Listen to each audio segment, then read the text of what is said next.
Hey guys, this is Downphoenix, and we are booting up Onlive, which is something that I haven't done in like a very long time. As a matter of fact, this is the first time I've even seen this interface, because it used to be a grid of 3x3 squares. They've completely changed the look to it. As you can see, the last game I played was Homefront. That was a long time ago.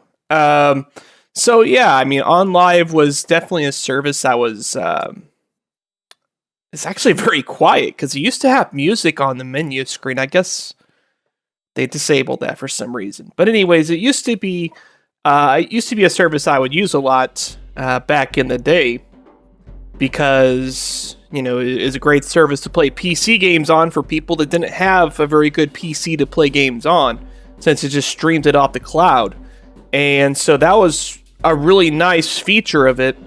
It had a lot of controversy that it had to go through and everything of that nature. I mean, it's been kind of an uphill battle for Onlive. It really has. And they've had a lot of disaster. And as you might have recently heard, they are officially shutting their doors for good on April 30th. That's because Sony, I guess, bought out their patents and everything like that, and they're going to be shutting the service down since they have no need to let the service run, given the fact that they are doing their own PlayStation Now service, which is a competitor to this, even though that was for consoles and not for PC games. But Sony's just not currently interested in that. Maybe in the future, maybe they could consider it, but I just don't see that happening. I'm seeing that the reason that they purchased is purely for technological reasons. They wanted some of the patents and things like that to try to improve the PlayStation Now service and all that. You know, I don't think it was to shut off competitors here. So, Onlive Game Service Bundle. Apparently, you can still subscribe to it, although they'll just refund you if you do that. So, this gave you both the Play Pack and the Cloud Lift. Now, the Play Pack is something I've covered in the past. Basically, you know how PlayStation Now, it has its own subscription service. It was like $20 a month that lets you play like so many games. This was kind of like this. Start your free trial. I guess why not? Purchase. Okay. Thank you. So maybe we'll get to do some Play Pack while we're here, or not. I guess. I don't know. But anyways, as you can see, you know, it had a list of different games that you could play. I mean, I'm sure Shadow of Mordor was not part of that at all. But there's some other games like Civ 5 and Witcher 2 and some others, you know, as they showed in the thing earlier, that you could do in the Play Pack. Actually, this shows a whole list of games here. I don't even need to go in the Play Pack. So this shows like a list of games that you could play with that service. And I think it was like $10 a month. At least it was whenever I did it. So this gave you a list of games that you could play to do this. They've really changed the menu layout a lot. It looks nicer than it did before, on one hand, but on the other, it's, I don't know, it just seems kind of choppy. So, I mean, it just doesn't seem as smooth as I'm used to here, which, I mean, I am recording the video, so that could be affecting it a little bit, but the frame rates are really high still on the video clips, so I don't know if that's the case at all. I think it could just be maybe a little bit of the latency, you know, since you are streaming a video from several, you know, miles away, so that is going to contribute some latency, although I'm not really noticing it from the mouse. The mouse seems really smooth. Of course, that could be completely local. So that could be why that looks completely smooth. But for some reason, Sega Genesis games, because why not? Right? But I mean, the visual quality is pretty nice, at least on the menus. I mean, you can't really tell with the artifacting or anything like that. It's not really very noticeable unless I have like a really fast movement like this. Then you can see some kind of artifacts. You know, when I go really fast like this, you know, and obviously kind of the menu doesn't go in a really smooth manner. You know, it does more of a choppy feed to it. So yeah, that's the Play Pack, which I wasn't subscribed to at the time that Onlive was dying. Now, I was subscribed to this other service they had called Cloudlift, which I had only been subscribed to it for like 2 months, and I never even actually checked it out. But basically, this is what Onlive should have done in the first place. If they would have did this in the first place instead of what they originally were planning, they could still be around today. Basically, Cloudlift is a service that takes from your Steam library various games and allows you to stream those. So, I don't own a lot of these games, but I do own some of them, like Arkham City, for instance, which I don't currently have installed to my computer.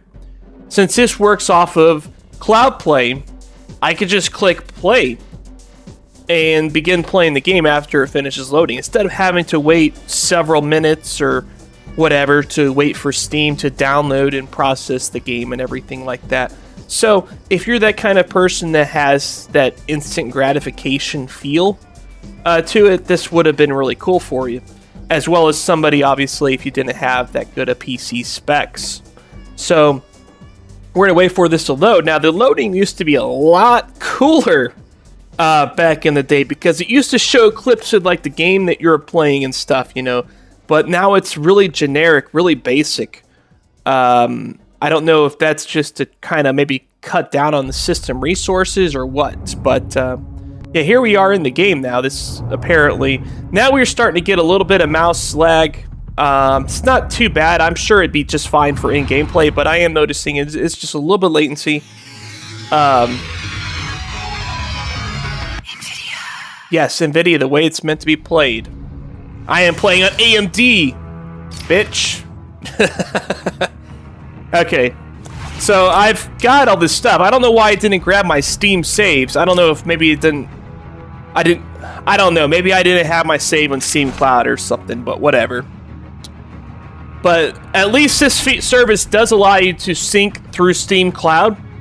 So if you are playing through this service and you save your game, you can pick it up on your computer later on. Now, you might be wondering, well, why would I be using Onlive if I'm got my computer, obviously? That's a very good question there. So let me go ahead and turn down the game audio some so you can hear me a little bit better. Like the music, for instance. Okay. Yeah. So, anyways, the reason why you would want to do that is, say, for instance, if you have multiple computers, you're playing on a weaker computer, or if you're playing on an Onlive game console or streaming TV service or something like that that utilizes Onlive. Those are some of the reasons you might want to have that capability. So we'll go ahead and just check out the beginning of the game just to see how it looks on this stream here. And the video frame rate itself is at a solid 60. I'm not sure if the actual gameplay is at 60. Don't touch it, man. It looks like it is a little bit on the choppier end. How long till the boss gets here? He'll be here. Riley said he saw the bat. Is he here too? In Arkham City. Why would he come here? You guys just need to chill the hell out. It's Batman! We'll skip the cutscene. Just So, little old me. okay, so we're gonna play as Catwoman. This will be easy. So it's been a while since I've played Onlive, so I don't know how the latency is gonna be. Gonna hurt you, If they've improved it or not. I didn't really have trouble with it in the past. Okay, now we'll play for reals. Cut off that mask. Oh, okay. Come on, I forgot what the, is it Y that does the Counter-Strike? Yeah, it's Y, okay. Yeah, it's been such a long time. But the movement seems pretty fluid. It obviously is going to have a little bit of advantage on local play, but I'm not having any difficulty at all with this game. And it's a very timing-based game. So, Now that they're all taken care of, it's time to get what I came for out of that safe. okay. And the reason why it does work well on this service is because they changed some of the, I guess, programming around, because whenever you have a computer game, there is a built-in latency whenever it goes to the rendering and everything like that. And Onlive had their own technology to minimize that as much as possible. so that you know, the latency that you would have from the internet connection would be less noticeable. So that's something to keep in mind there. Now, I don't know how this service compares with PlayStation Now or anything like that. I haven't actually had a chance to experience that yet. I'd like to try it out sometime, but that's gonna be a little ways away. So let's just skip cutscenes and whatnot, if I can. Wayne is so much easier than Batman.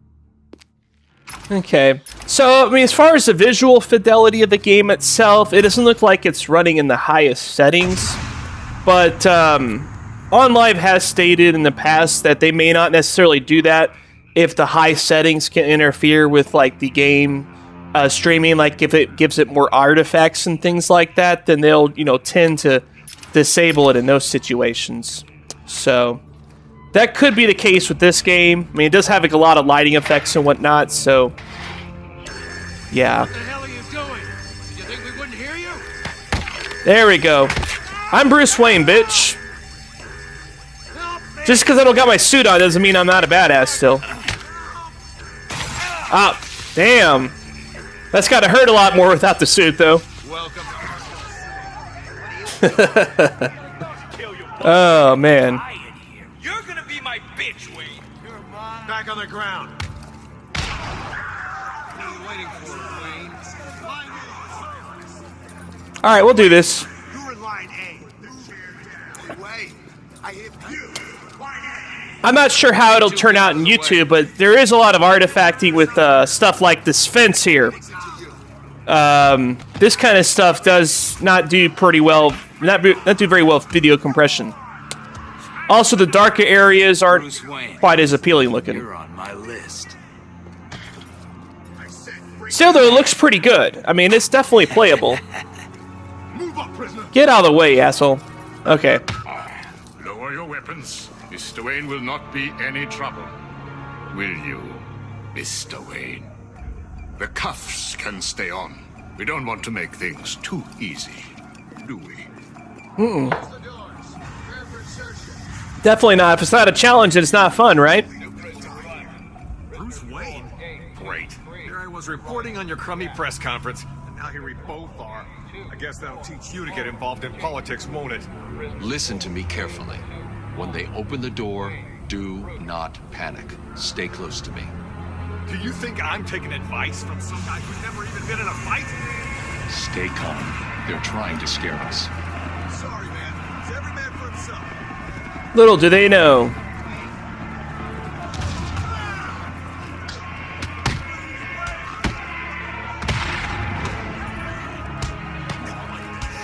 That's right, countering bitches.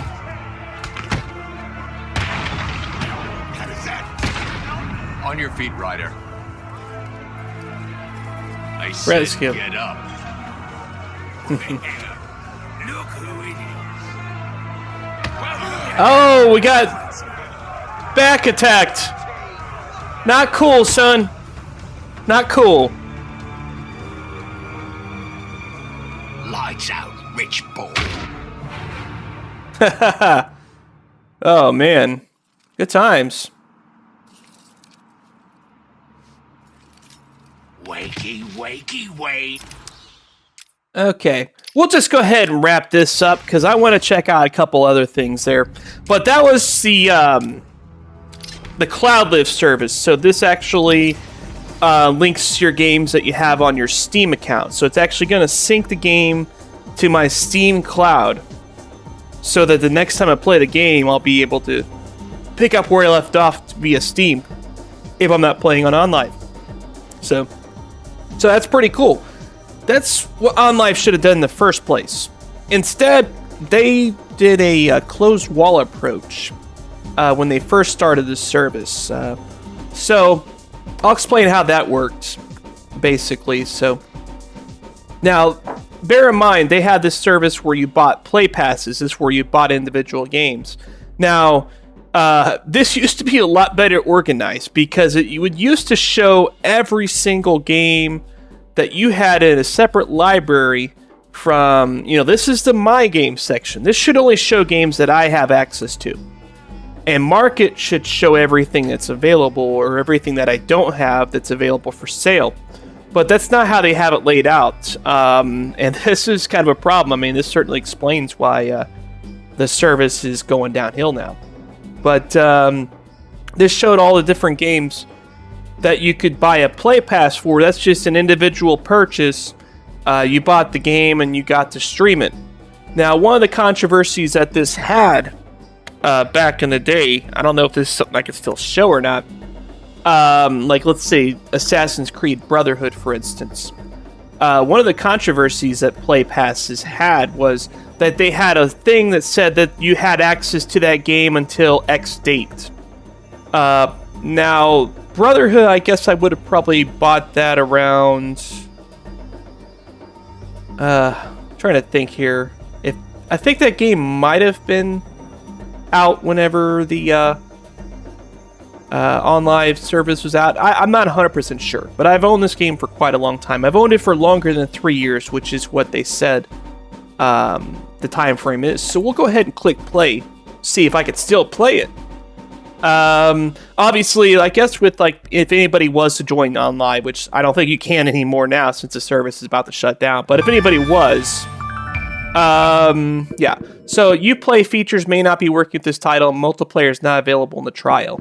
Now, I'm not sure if that means that I'm pretty sure I actually own this game. Or at least I did at some point. I don't know if they've changed that. So, yeah, I mean, it says I've got a save here. Hour and a half. Rome. So, I mean, yeah. Okay, so here again, the input is still pretty good. I'm not really noticing any major problems with it at all. It's been a long time since I played Onlive too, so I mean, some people might be like, oh, well, you're used to playing it, so...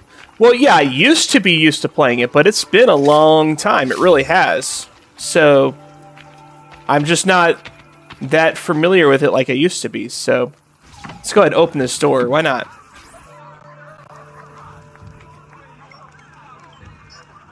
I guess this opens up a side quest or never mind.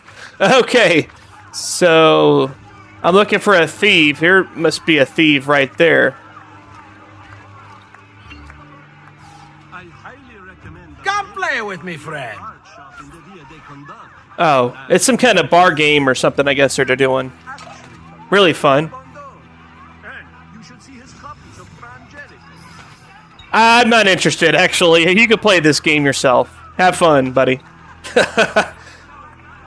You got trolled. Okay.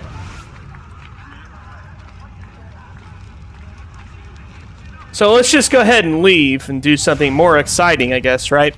So, in this game, the video artifacting is very noticeable with certain things, like this grass, for instance. I have the sharpest claws of all.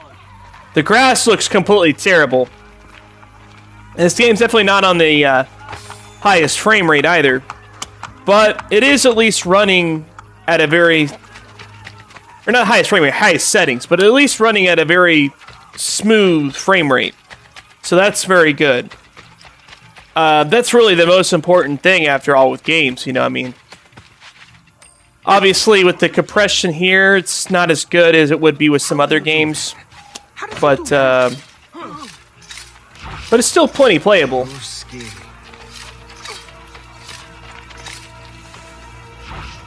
Oh, I can't kill those guys. Okay, they're hirelings. There we go. Warning, Ezio did not kill civilians. Well, this Ezio did.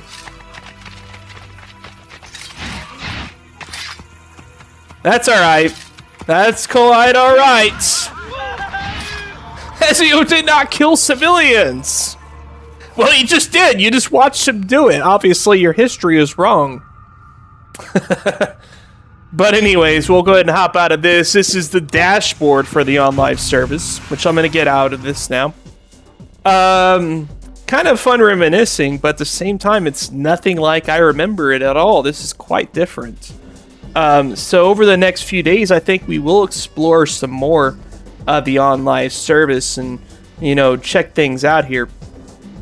Now, one thing that seems to be very noticeably absent is a lack of friends lists that you might be wondering. Well, here I do finally have access to it here.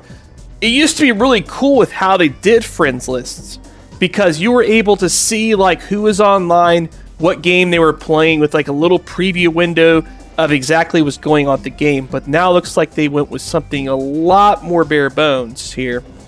So yeah, it's kind of a shame. Now, I actually do have one friend that's online. I don't know if he's been regularly using Onlive or if he's just doing like me and just reminiscing. And that's why he's checking it out. So he isn't playing anything right now, I'm guessing. But he did play Middle-earth Shadow of Mordor recently. Peggy 18. So let's actually spectate some of that game. See how that looks. Because I am curious now, view by game.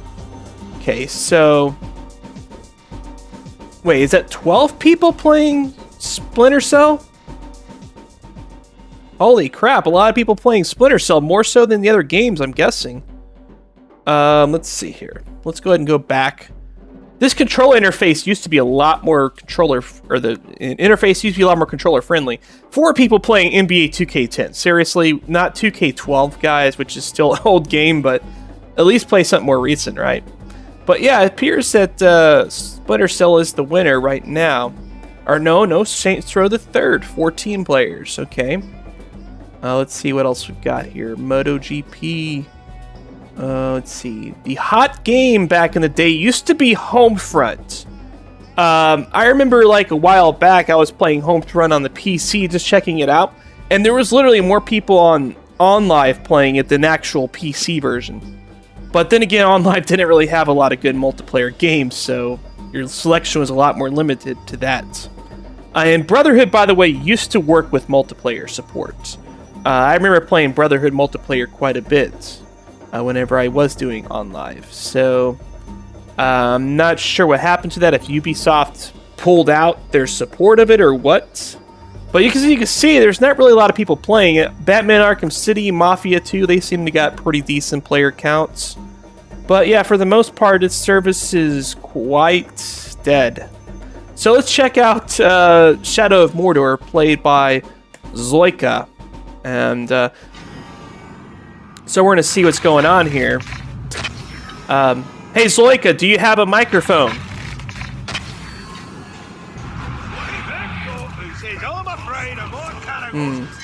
This game doesn't look very good with the compression.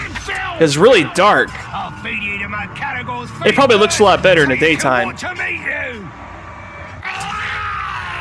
But I'll go ahead and cheer him. Man, it looks... It's really hard to tell what's going on with how dark it is in the game. That segment of the game was definitely not very good for compression at all. There have been a lot better, though, for sure. Let's see here. Let's check out Darksiders. That's a pretty good game.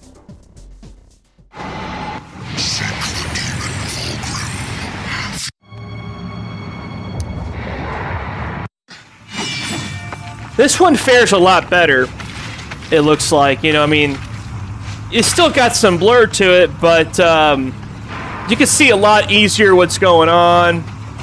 And the textures and things like that pop out a bit more. Definitely, Shadow of Mordor wasn't really intended for something like Onlive, at least in its current inception. You know, maybe if the service was more popular and was able to advance more, that could have really helped out. But let's check out this game right here, Splinter Cell.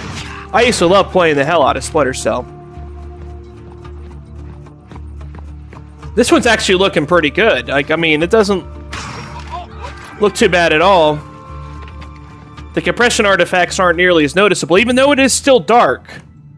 Of course, this game came out like a lot earlier in the Onlive lifespan when the service was still being taken more seriously. So what are we supposed to do with these? Perhaps they were able to make some work of that here. So I'm able to check this guy out here. Let's see. Now, they used to have it to where you can actually commentate with people while they're playing. I don't know if nobody's talking or what, if they'd have that disabled. Maybe that guy was wondering, like, what the hell? Why is this guy talking while I'm playing? But yeah, you could have totally did that.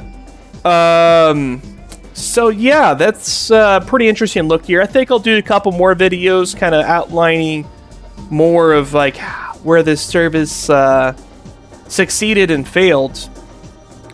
But yeah, this was a very interesting look at Onlive, and I think we'll do a couple more videos just to see how things go. But till then, Downphoenix out.